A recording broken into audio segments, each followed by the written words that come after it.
మీ కోరిక కొంతవరకు నెరవేరింది సరే, వాళ్ళ యొక్క పూర్వపుణ్యం అయితే నశించింది కానీ వాళ్ళ సావుకి మార్గం కావాలి కదా ఇప్పుడు అన్నారు. అదేమిటి పరమేశ్వర అన్నారు, వాళ్ళు ఎవ్వరు ఇంతవరకు సృష్టిలో లేనటువంటి రథం కావాలట. మీ వ్యధలన్నీ అక్కడే ఉన్నాయి ముందర, మీ కథలన్నీ అక్కడే ఉన్నాయి. సృష్టిలో లేనటువంటిది, దేనితో కూడా సిద్ధం చేయనటువంటిది, అపూర్వమైనటువంటిది, విచిత్రమైనటువంటిది, అద్భుతమైనటువంటి రథాన్ని సిద్ధం చేయాలి. ఇప్పుడు ఆ రథాన్ని సిద్ధం చేసినట్టు వచ్చి చెప్పండి. అలా ఎప్పుడైతే ఆ రథాన్ని సిద్ధం చేసి పెట్టమని చెప్పారో అప్పుడు మళ్ళీ నారాయణుని శరణులు వచ్చారు. నారాయణుని శరణు ఎప్పుడైతే వచ్చినారో అప్పుడు నారాయణులు వారు విశ్వకర్మను ఆదేశించారు. అద్భుతమైనటువంటి రథాన్ని సిద్ధం చేయమని చెప్పగానే ఆ విశ్వకర్మ వారు బ్రహ్మేంద్రాదుల దగ్గరకు రాగానే విష్ణుమూర్తి యొక్క రచన పైన, విష్ణుమూర్తి యొక్క ఆనతి పైన ఆ అద్భుతమైనటువంటి రథ నిర్మాణం జరిగింది. త్రిపురాసుర సంహార గాథలో ఉన్నటువంటి ఈ రథ నిర్మాణ చరిత్రను ఎవరైతే వింటారో పార్వతీ పరమేశ్వరుల యొక్క పరమానుగ్రహం అందరికీ కూడా లభిస్తున్నారు. హర నమ పార్వతీపతయే, హర హర మహాదేవ శంకర. ఒక్కసారిగా విశ్వకర్మ గారు ఆ రథాన్ని సిద్ధం చేయడానికి వచ్చారట. రథ నిర్మాణము మనోరథ పూరణము సురవ్యధ నిర్మూలనము శివ మహిమాన్వితము.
మా గురువు గారు ఎప్పుడో ఒక సందర్భంగా వారికి మనస్సు పొంగినప్పుడు త్రిపురాసుర సంహారం పైన దగ్గర 40 సంవత్సరాల క్రితం చెప్పినటువంటి పద్యం ఇది అన్నమాట.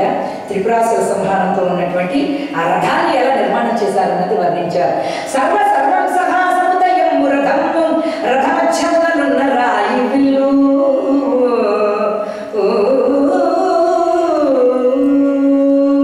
ఈ సృష్టి అంతా కూడా ఉన్నటువంటి, ఈ సృష్టిలో ఉన్నటువంటి అద్భుతమైనటువంటి లోకం భూలోకంట. అందువల్ల సర్వ సర్వం సహా సముదయం రథము, ఈ భూమి అంతా కూడా రథమైనటువంటి. ఆ రథంలో ఉన్నటువంటి కింద కూర్చునేటువంటి భాగం ఏదైతే ఉందో సర్వ సర్వం సహా సముదయం రథము రథ మధ్యమునున్న రాయి, ఈ భూమి అంతా కూడా ఆ రథమైపోగా ఆ మధ్యలో ఉన్నటువంటి దానికి ముఖ్యమైనటువంటి యుద్ధానికి కావాల్సింది ధనస్సు. అందువల్ల ఆ ధనస్సు ఏమిటండి? రథమధ్యము అంటే భూమికి మధ్యరేఖగా ఉన్నటువంటిది ఏమిటి అంటే మేరు పర్వతం. ఆ మేరు పర్వతము ధనస్సు అయిపోయిందండి. రథమధ్యమునున్న రాయి విల్లు, విల్లు వెంబడి తిరుగు వెలుగులు చక్రాలు. ఆ విల్లు ఏదైతే ఆ రథమైతే ఉందో రథానికి 2 చక్రాలు కావాలి కదా. ఒక చక్రమేమో సూర్య భగవానుల వార్త, కుడి చక్రమేమో సూర్య భగవానుడు, ఎడమ చక్రమేమో చంద్రుల వార్త అండి. సూర్యుడికేమో ద్వాదశాదిత్యులని 12 రేకులు ఉంటాయిట. ఆ రథ చక్రానికి మధ్యలో 12 రేఖలుగా ఉంటాయి కదండి. ఆ 12 ద్వాదశాదిత్యులు కూడా ఆ ఒక చక్రానికి. తరువాత చంద్రుడికేమో 16 కళలు ఉంటాయి. ఆ షోడశ కళలు ఆయన చక్రానికి ఉండే రేకులట. దాని చుట్టూ ఉండేటువంటి బద్దీలు ఏమిటండి? 6 ఋతువులే అట బద్దీలు కాదు. దాని చుట్టూ ఒక వెండితో ఉన్నటువంటి పట్టా ఉంటుందన్నమాట రథ చక్రానికి చుట్టూ 8. అది ఏమిటంటే 6 ఋతువులు దానికి అలా జరగగానే అంత దాని ఆ ధనస్సు అంతా కూడా దాని నారి ఎవరైతే ఉన్నారో వారు ఎవరయ్యారటండి? హిమవత్ పర్వతరాజు గారు దానికి నారిగా అయ్యారటండి. ఆ ధనస్సులకు నారిగా ఎప్పుడైతే అయ్యారో హరిభట్టుపతిలో వాడు హరి మీద విహరించువాడు, హరిపైన విహరించువాడు శరము. శ్రీమన్నారాయణుడు వారు మొదటిసారిగా నారాయణాస్త్రం అనమాట. నారాయణుడు విల్లుగా మారిపోయాడండి. అలా మారిన తరువాత బ్రహ్మగారు సారథి ఎవరట? శతవృద్ధు సారథి. శతవృద్ధుడు అంటే బ్రహ్మగారు, అందరికన్నా పెద్దవాడు అని. శతవృద్ధుడు అంటే చాలా పెద్దవాడు అని అర్థం అన్నమాట. శతవృద్ధుడు అంటే బ్రహ్మగారిట. బ్రహ్మగారు సారథి అట. మరి ఆ కళ్యాణాన్ని పట్టుకోవాలి కదా, గుర్రాలను పట్టుకోవాలి కదా అండి. ఆ గుర్రాలు 4 వేదములు 4 అశ్వములు కాగా 4 వేదాలు 4 గుర్రాలు అయిపోయాయట. మహామంత్రములన్నీ కూడా తాళ్లుగా అయిపోయాయట. ఆ ధనస్సుకుండేటువంటి నారి ఏదైతే ఉందో ఆ నారి ఎవరట? ఆదిశేషుడు వారు నారిగా మారిపోయారు. హిమవంతుడు విల్లుగా మారిపోయాడు. దానిపైన ప్రయోగించేటువంటి అస్త్రమేమో నారాయణుల వారు నారాయణాస్త్రం. ఆ నారాయణాస్త్రానికి కొన ఉండేటువంటి వాడు అగ్నిదేవుడు అయ్యాడు. అంటే ఒక్కసారి కొడితే ఇక్కడి నుంచి బాణము భస్మం అయిపోవాలి, భక్తులు మండిపోవాలి త్రిపురాలు కూడా. మళ్ళీ ఆ గడియ దాటాలి అంటే ఒకే ఒక్క బాణంతో కొట్టాలి వాళ్ళని. ఇంకొక బాణాన్ని కూడా వాళ్ళు కోరలేదు. ఒకే బాణంతో మమ్మల్ని చంపేయాలి, మా లోకాలు నాశనం అయిపోతే మేము నాశనం అయిపోతాం అని. అందువల్ల ఒకే ఒక్క బాణాన్ని, ఆ బాణానికి కొన ఎవరు పెట్టారంటే అగ్నిదేవుని పెట్టారట. ఆ బాణమంతా ఎవరిటండి? మహానుభావుడైనటువంటి శ్రీమన్నారాయణుల వారు.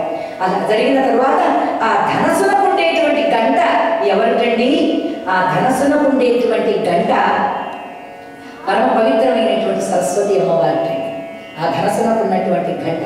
ఆ తరువాత ఆ రథం పైన ఉండేటువంటి జెండాలు ఏవైతే ఉన్నాయో, ఒకటి స్వర్గము, రెండవది మోక్షము. ఆ రెండింటికి ఉండేటువంటి అనమాట. అలా జరిగిన తరువాత ఆదిశేషుల వారిని నారిగా చేసుకున్నారు. దానిపైన కూర్చునేటువంటి ఆ ఒక రథికుడు యుద్ధం చేసేటువంటి వారు కూర్చునేందుకు ఒక ఆసనంలా ఉంటుందన్నమాట. ఆ ఆసనము మేరు పర్వతం. ఆ ఆసనం మేరు పర్వతం అయిన తర్వాత అలాగా అనేక మంది ఆ రథానికి రక్షకులు ఇద్దరు కావాలండి. వ్యాసుడు మొదలైనటువంటి మా మహర్షులందరూ కూడా రక్షకులైనారట. తరువాత ఈ సృష్టిలో ఉండేటువంటి విషం ఎక్కడైతే ఉందో వాళ్ళందరూ ఈశ్వరుడికి సైన్యం అయ్యారు. అలా ఈశ్వరుడు మొదలైన సప్త మహర్షులందరూ కూడా ఆశీర్వచనాలు పలికేటువంటి వారై ముందుగా వేద మంత్రాలను చదువుతూ పెడుతూ ఉన్నారటండి. తరువాత దానికి ఉన్న అలంకారాలన్నీ కూడా నక్షత్రాలు మొదలైనటువంటివన్నీ అలంకారాలు కాగా అంతా ఆ రథానంతటిని కూడా సిద్ధం చేసిన తర్వాత ఈశ్వరుని ఆహ్వానించారు. అప్పుడు వాళ్ళందరూ కూడా పరమేశ్వర మీరు చెప్పినట్టుగా ఆ రథానంతటిని కూడా సిద్ధం చేశాము, ఇంకా ముహూర్తం రాబోతోంది. దుర్మార్గులైనటువంటి ఆ త్రిపురాసురులు కోరినటువంటి పుష్యమి నక్షత్ర యొక్క కర్కాటక లగ్నంలో ఒకే కక్షలోనికి వస్తున్నాయి వాళ్ళ 3 నగరాలు. మొత్తము సృష్టి అంతా కూడా చీకటిమయమైపోతుంది. అందువల్ల పరమేశ్వర మీరు యుద్ధానికి రావాల్సింది అనగానే ముందుగా పరమేశ్వరుల వారు ప్రయాణమై వచ్చేస్తూ ఉన్నారట. అలా ప్రయాణమై వచ్చేస్తూ ఉన్నటువంటి సమయంలో అంతా ఆ రథాన్ని ఎక్కబోతూ ఉన్నటువంటి తరుణంలో అన్నారు మహర్షులందరూ, ముందుగా సర్వసిద్ధి వినాయకుడైనటువంటి వాడు, సర్వ విఘ్న వినాశకుడైనటువంటి వాడు, సర్వ కార్యాలను కూడా శుభప్రదం చేసేటువంటి వినాయకుడిని ముందర అర్చించి తొలివేలుకుని అర్చించి వెళ్దామన్నారట. అనగానే అప్పుడు ఒక్కసారి పరమేశ్వరుడు వారు స్మరించారండి గణేశ్వరుడిని. స్మరించగానే ఆయన ప్రయాణమై వస్తున్నట్టు కదలి వచ్చెను శ్రీగణనాథుడు, సకల గణముల తోడుత కదలి వచ్చెను శ్రీగణనాథుడు, సకల గణముల తోడి కదలి వచ్చెను శ్రీగణనాథుడు, సకల గణముల తోడి కదలి వచ్చెను శ్రీగణనాథుడు.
ఎప్పుడైతే స్వామివారు సంకల్పం చేశారో రథాన్ని ఎక్కే ముందర ఆది గణపతి అయినటువంటి స్వామివారిని వెంటబెట్టుకొని అమ్మవారు భద్రకాళి అవతారంతో వచ్చిందిట. దుష్ట సంహారానికి తన కుమారుణ్ణి తొలి పూజల వేల్పుగా వెంటబెట్టుకొని అమ్మవారు ఒక వంక, భాగీరథి ఒక వంక, ఇద్దరు అమ్మలతో కలిసి వచ్చాటండి. భద్రకాళి భాగవతి భాగీరథి తన తోడుగరాగా కదలి వచ్చెను గణనాథుడు. శ్రీ గణనాథుడు వారు వస్తూ ఉంటే ఒక వంక చిన్నమ్మ, ఒక వంక పెద్దమ్మ.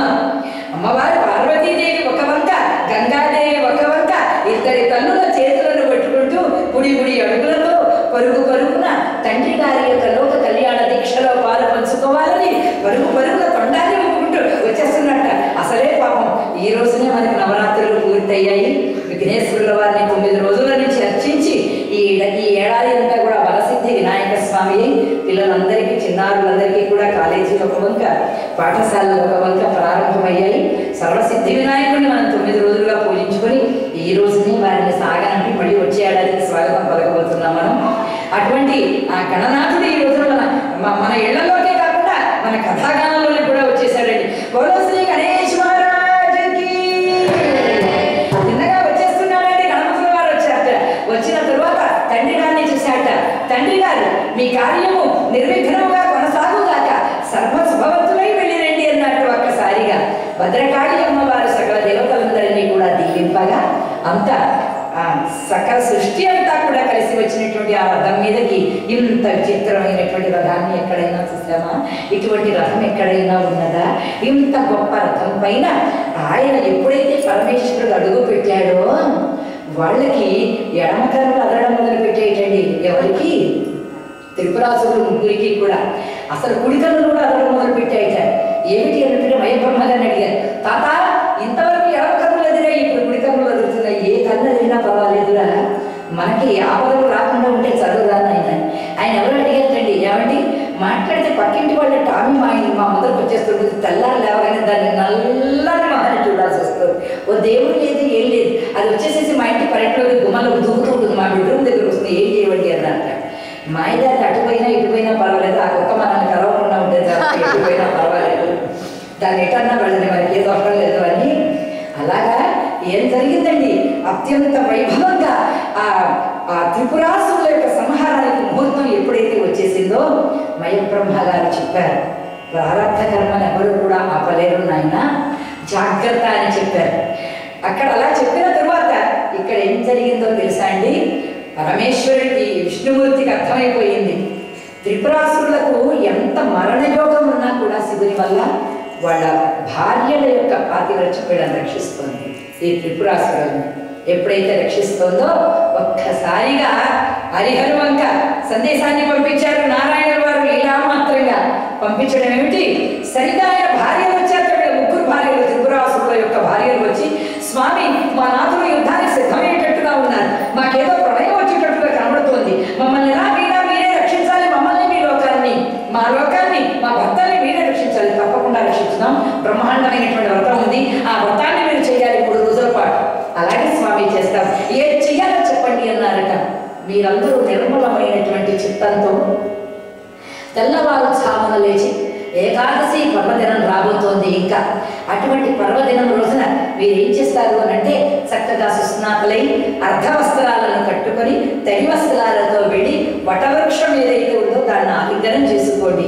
అపారమైనటువంటి అనుగ్రహంతో మీ నాథులు ఎప్పటికీ శాశ్వతులైపోతారు అన్నారు. అంటే బతికి శాశ్వతులు ఉంటారో, పోయిన వాళ్ళు కూడా పాపం పేరు మాత్రమే శాశ్వతంగా మిగిలేటట్టుగా అవుతారు. ఏం చెప్పలేదు. ఈ పిచ్చి మొహాలు ఏమున్నారండి ఆడవాళ్ళు? అసలు యుతులు సన్యాసులు వచ్చారనగానే ముందర ఎగబడి వెళ్ళి సేవ చేసేటువంటి వాళ్ళు వాడే. వారెవరో స్వామి వారి చేత, మా వారికి మొన్న 1 లక్ష రూపాయల లాభం వచ్చింది, ఇంకో 10 లక్షలు వస్తే బాగుండు, ఇంకో 1 కోటి రూపాయలు వస్తే బాగుండు, ఏ వ్రతాలు చేయమంటారు, ఏ పూజలు చేయమంటారు, ఏ నోములు చేయమంటారు. ఇదిగో ఇలాంటి పిచ్చి నమ్మకాలతో ఉన్నటువంటి స్త్రీలు ఎలా ఉన్నారో వాళ్ళ భార్యను కూడా అలాగే ప్రవర్తించారు. తిన్నగా వారి చెప్పినట్లుగా వెళ్ళి 3 రోజుల ఉపవాస దీక్షతో ఉండి ఒకనాటి తెల్లవారు చామున వాళ్ళు ప్రయాణమై వెళ్ళబోతూ ఉన్నారు. వారలా వెళ్ళబోతూ ఉన్నటువంటి సమయంలో వీళ్ళ నాథులకు కబురు వచ్చింది, ఇంకా ఈశ్వరుడు రాబోతున్నాడు, తమ మీద దండయాత్రకు సిద్ధమైనారని చెప్పినని తెలుసుకుని వాళ్ళు యుద్ధానికి ఎప్పుడైతే సిద్ధమై ఉన్నారో సరిగ్గా వారు ముహూర్తం పెట్టారు. ఎవరు? హరిహరి గారు ముహూర్తం పెట్టారు. పుష్యమి నక్షత్రం యొక్క కర్కాటక లగ్నంలో చంద్రుడు ఉన్నటువంటి సమయంలో ఒక్క నిమిషానికి ముందుగా వెళ్ళి ఆ వటవృక్షాలను మీరు తడి వస్త్రాలతో వెళ్ళి ఆలింగనం చేసుకోవాలని ముగ్గురికి చెప్పారు. ముగ్గురు ఆడవాళ్ళు కూడా కొంపలు ముంచడానికి పాపం ఏదో అమృతం అనుకుని భావించి తిన్నగా పరమేశ్వరుడు ఎప్పుడైతే యుద్ధానికి సిద్ధమైనాడో ఆయన సకల లోకాలని ఘోషిస్తూ ఉన్నాయట. జయ జయ దేవా మహాదేవ సర్వేశ సర్వాంతరాత్మ సమస్త గమాతీత విద్యా స్వరూప మహామేరు చాప లసతారక ఆధరేఖ కళామార్గ సృష్టి సంస్థాపన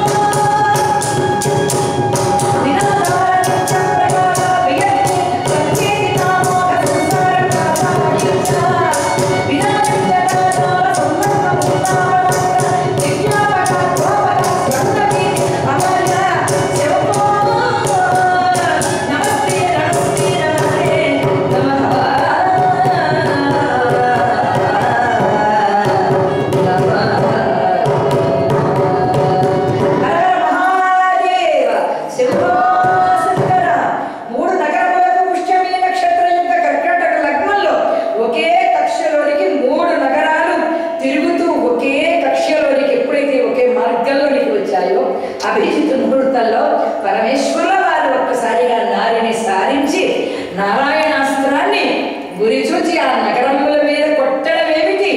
సరిగ్గా ఆ బాణాన్ని ప్రయోగించే సమయానికి ఈ ముగ్గురు ఇల్లాంటి త్రిపురాసురుల భార్యలు వెళ్ళి ఆ వటవృక్షాన్నిలా కౌగలించుకోవడం ఏమిటి? నారాయణ స్వరూపం అక్కడ సాక్షాత్కరించింది.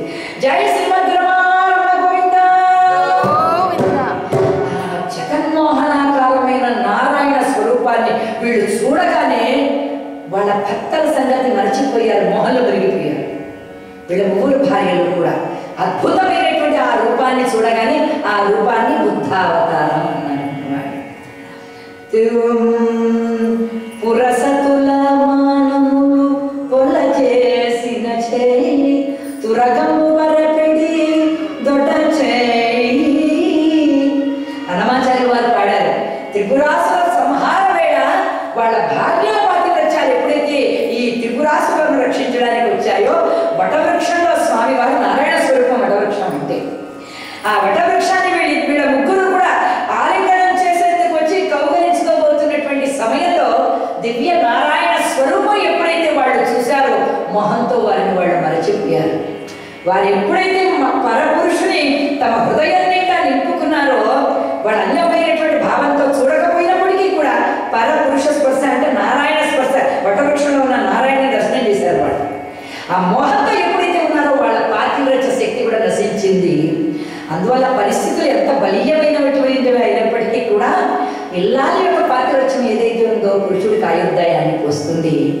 అలా ఎప్పుడైతే తమ భార్యల పాతివ్రత్యం కూడా నశించిందో ఇక్కడ పరమేశ్వరుడు ప్రయోగించినటువంటి నారాయణాస్త్రంతో త్రిపురములు కూడా భగ్గునమాడే త్రిపురములు భగ్గునమాడే త్రిపురములు మాయా మోహితమైన నగరములల్ల భస్మీపటమై పూసే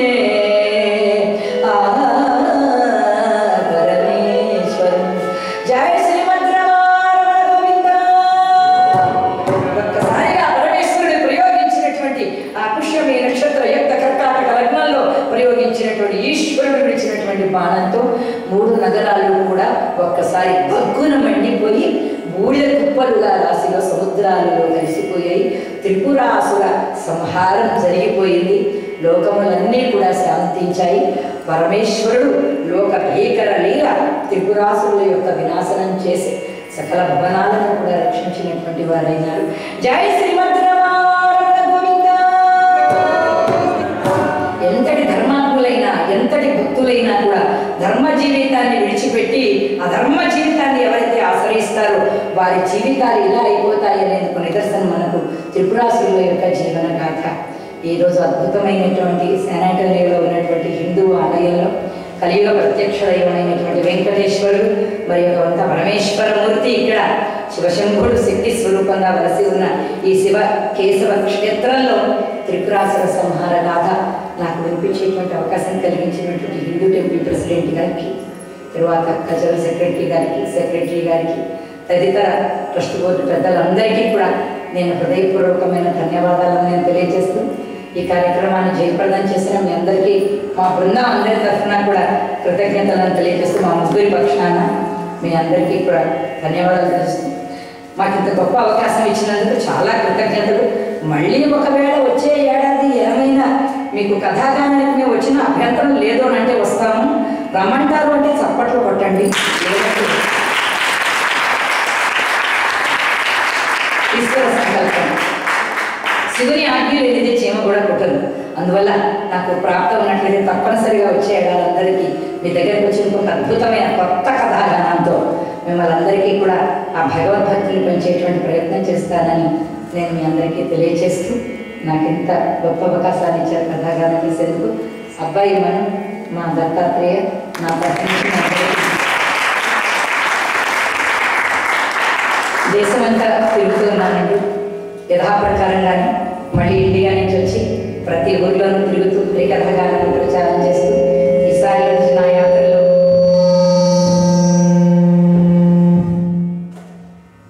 చిరంజీవులందరికీ కూడా నా దగ్గర ఎందరో విద్యార్థులందరూ కూడా హరికథాగానం నేర్చుకుంటూ ఉన్నారు. నేను ప్రస్తుతం ఆధ్యాత్మిక వృత్తిలోనికి పూర్తిగా వచ్చేటువంటి ప్రయత్నం చేస్తున్నాను. చాలామంది హరికథలు నేర్చుకుంటున్నారు. అమెరికాలో కూడా హరికథలు నేర్చుకుంటున్నారు చిన్నారులందరూ కూడా. చాలా ఉత్సాహంగా ధన్యవాదాలండి అందరికీ.